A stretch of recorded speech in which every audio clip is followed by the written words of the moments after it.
170, பாஜக 23, அதே போல பாமக 23 கூட்டணி பேச்சுவார்த்தை தொகுதி பங்கீடு கொடுத்துட்டு தான் ஒரு தகவல் வெளியிட்டிருக்காரு.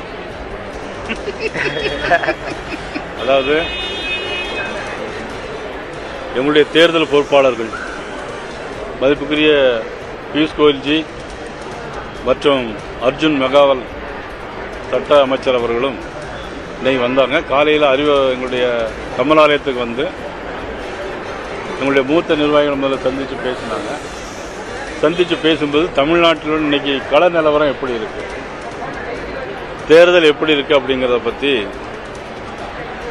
எல்லாம் டிஸ்கஸ் பண்ணி பேசிட்டு அதுக்கு பிறகு அண்ணன் இபிஎஸ் அவர்களை சந்தித்து அவங்கள பேசியிருக்கிறோம். முதல் முறையாக இன்னைக்கு வந்திருக்காங்க, அதை சந்தித்து நாங்கள் வந்து பேசியிருக்கிறோம்.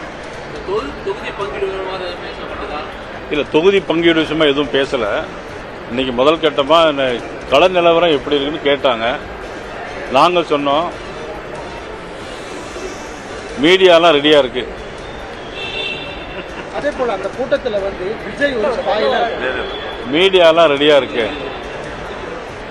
திமுக கூட்டணியும் ரெடியாக இருக்கு, நாங்களும் ரெடியாக இருக்கோம். மக்கள் இன்னும் தயாராகலை, யாருக்கு ஓட்டு போடணும் அப்படின்ட்டு இன்னும் தயாராகலை அப்படிங்கிற மாதிரி டிஸ்கஸ் பண்ணோம். ஓபிஎஸ் டிடிவி தினகரன் இருவரையும் சேர்த்துட்டு சொல்லி பியூஷ் கோயல் வந்து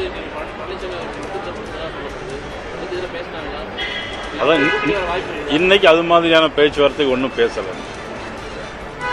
இன்னைக்கு நாங்கள் பொதுவாக என்ன நிலவரம் எப்படி இருக்கு, நம்மளுடைய கடந்த சட்டமன்ற தேர்தல் எப்படி நடந்தது, எவ்வளோ ஓட்டு வாங்கியிருக்கோம், பாராளுமன்ற தேர்தல் எப்படி நடந்தது, அது ஓட்டு பெர்சன்டேஜ் எவ்வளவு, அந்த மாதிரி தான் பேசிட்டு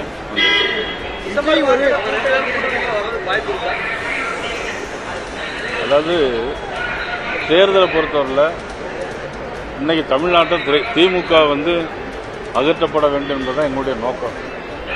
நான் ஆரம்பத்தில் சொல்லிட்டு இருக்கிறதே அதனால தான் அதை ஒத்த கருத்துடைய எல்லாரும் ஒன்று சேரணுங்கிறதும் நோக்கம். எதிர்க்கிறதை விட அதிமுகவுடைய தலைமை எடப்பாடி பழனிசாமி கடுமையாக இருக்கிறாரு. அவர் முதலமைச்சர் வேட்பாளராக ஏற்றுக்க மாட்டோம். இந்த நிலைமையில் அவரை நீங்க எப்படி கண்டுபிடிக்க? ஒரு காலத்தில் மதிப்புக்குரிய இந்திரா காந்தி அம்மையார் மதுரைக்கு வந்தாங்க. அப்போ திமுக காரங்கெல்லாம் கருப்பு கொடி போராட்டங்கிற பேரில் கல்லை வச்சு அடித்தாங்க. அப்போ அம்மாவுக்கு வந்து தலையில் அடிபட்டு ரத்தம் வந்துச்சு. அதே கொச்சப்படுத்தி பேசினாங்க. அது மாதிரி அதுபோல் ஒரு 6 மாதம் நடந்த தேர்தலில் வந்து திமுக கூட்டணியே வச்சாங்க.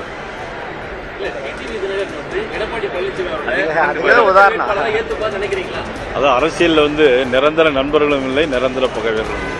விஜய் ஒரு ஸ்பாயிலர், மற்ற கட்சிகளின் வெற்றி வாய்ப்பு வந்து கெடுக்கப்படும் அப்படிங்கிற மாதிரி பேசியிருக்காங்க. அதாவது விஜய் வந்து ஸ்பாயிலர்னு சொல்லி நம்ம எப்படி சொல்ல முடியும்? யாருக்கு ஸ்பாயில் பண்ணுறாருன்னு யாரு சொல்ல முடியும்? இன்னும் தேர்தலுக்கு வந்து சரியாக 3 மாதம் இருக்கு. ஜனவரி, பிப்ரவரி, மார்ச் 3 மாதம் முழுமையாக முடியல. இன்னும் நாட்கள் நிறைய இருக்குது.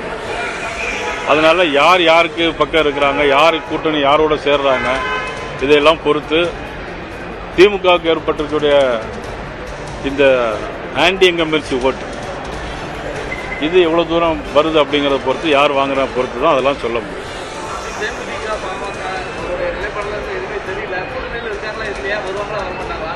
அது இனிமேதான் தெரியும். இன்னும் 3 மாசம் இருக்குல்ல.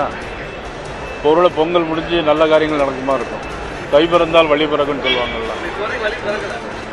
அது நீங்க எப்படி வேணா வச்சுக்கலாம்.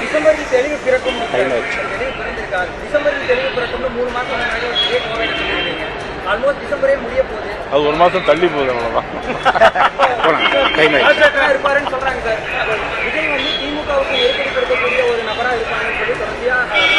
அதை வந்து நீங்க வந்து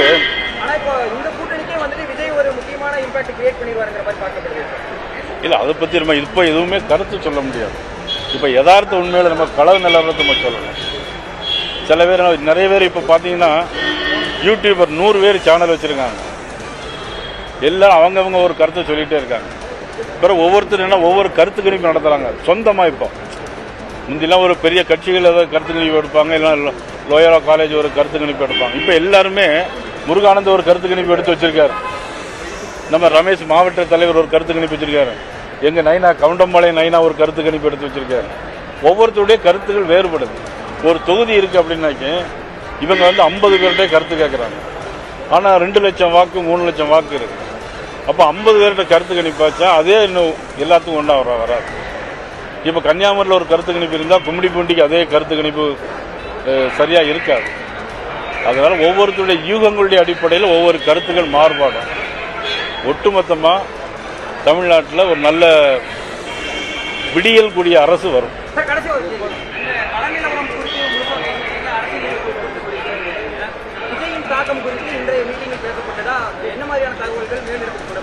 இல்லை, விஜயை பற்றி எதுவும் பேசணும்.